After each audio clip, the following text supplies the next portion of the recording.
Modern çağın modern çağın aslında tam olarak unutkanlık böyle bir şey. Yani bildiğiniz kelimeleri hatırlayamamak. Modern çağın getirisi iyi yönleri ve kötü yönleri vardır. Yani olumlu ve olumsuz etkileri. Unutkanlık da olumsuz etkilerinden biridir.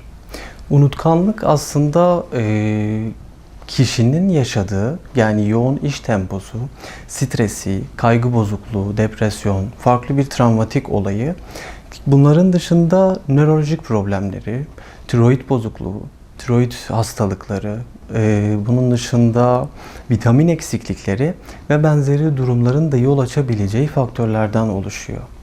Ama unutkanlıkta birçok kişide şöyle bir kodlanması da var. Bu kodlanma aslında kısa süreli belleğe şöyle iletiliyor. Alzheimer ve demans yaşlılıkla birlikte tekrarlana uzun süreli belleğe şu şekilde kodlanmıştır. Unutkanlık yaşlılarda görülür ve sadece Alzheimer ve demansta görülür. Bu bilgi tam olarak doğru bir bilgi değildir. Çünkü unutkanlık her yaşta görülebilir. Dediğim gibi kişilerin yaşamış olduğu yoğun stres, iş temposu, sosyalleşmekten uzak durması, kendine vakit ayıramaması, düzensiz bir uyku, dengesiz beslenme ve psikolojik birçok sorunu da içinde barındıran bir hastalıktır.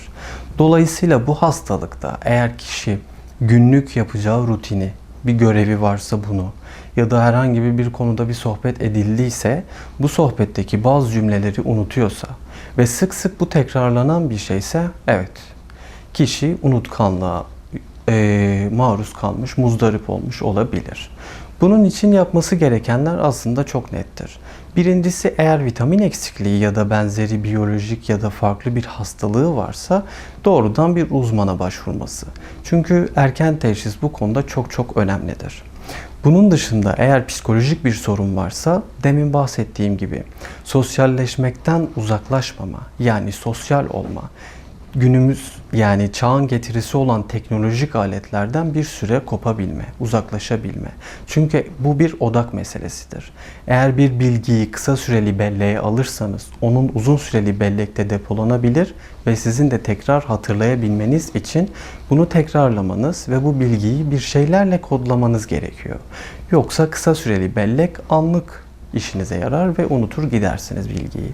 Eğer bir bilgiyi unutmamak istiyorsak ya da sürekli olarak unutkanlıkla mücadele ediyorsak bir ajanda da tutulabilir. Bunun için dediğim gibi yaşam tarzınızı da değiştirmeniz gerekiyor. Yani yoğun iş temposunda kendinize vakit ayırmanız, düzenli bir uyku, dengeli bir beslenme ve sosyalleşmek. Tüm bunların dışında yine vitamin eksikliği ya da benzeri bir durum varsa bunları giderici çözümler ve adımlar atabilme. Ve bunların dışında da yine hafızayı güçlendirme adımları da atılmalıdır. Nedir bunlar? Kitap okuma alışkanlığı, bulmaca çözmek. Eğer belirli bir yere gidiyorsak, hep aynı konumdan, hep aynı yollardan gidiyorsak farklı rotalara yönelmek, farklı rotalar zihinsel işlevleri, hareketi biraz daha farklı yönde etkiler. Bu yüzden her gün gittiğimiz yolu değil de farklı yolları denemek de yine hafıza güçlendirici bir etki yaratacaktır. Tüm bunların dışında yine yeni bir dil öğrenme girişimi. Bu da gerçekten çok önemli bir adım olacaktır. Dediğim gibi günümüzün, çağımızın sorunu aslında iletişimsizlik ve sosyalleşmekten uzak olmaktır. Tüm bunlar odak problemleri, dikkat problemleri ve benzeri psikolojik rahatsızlıkları beraberinde getiriyor. Bunlara önlem almak, çözüm bulmak aslında sadece yaşlıların değil, her yaşta adım atılması gereken ve mutlaka çözülmesi gereken durumdur. Yine de her şeye rağmen unutkanlık devam ediyorsa, tüm bunları yapmasına rağmen kişi birçok şeyi hatırlamıyorsa mutlaka ama mutlaka uzmana başvurması gerekiyor.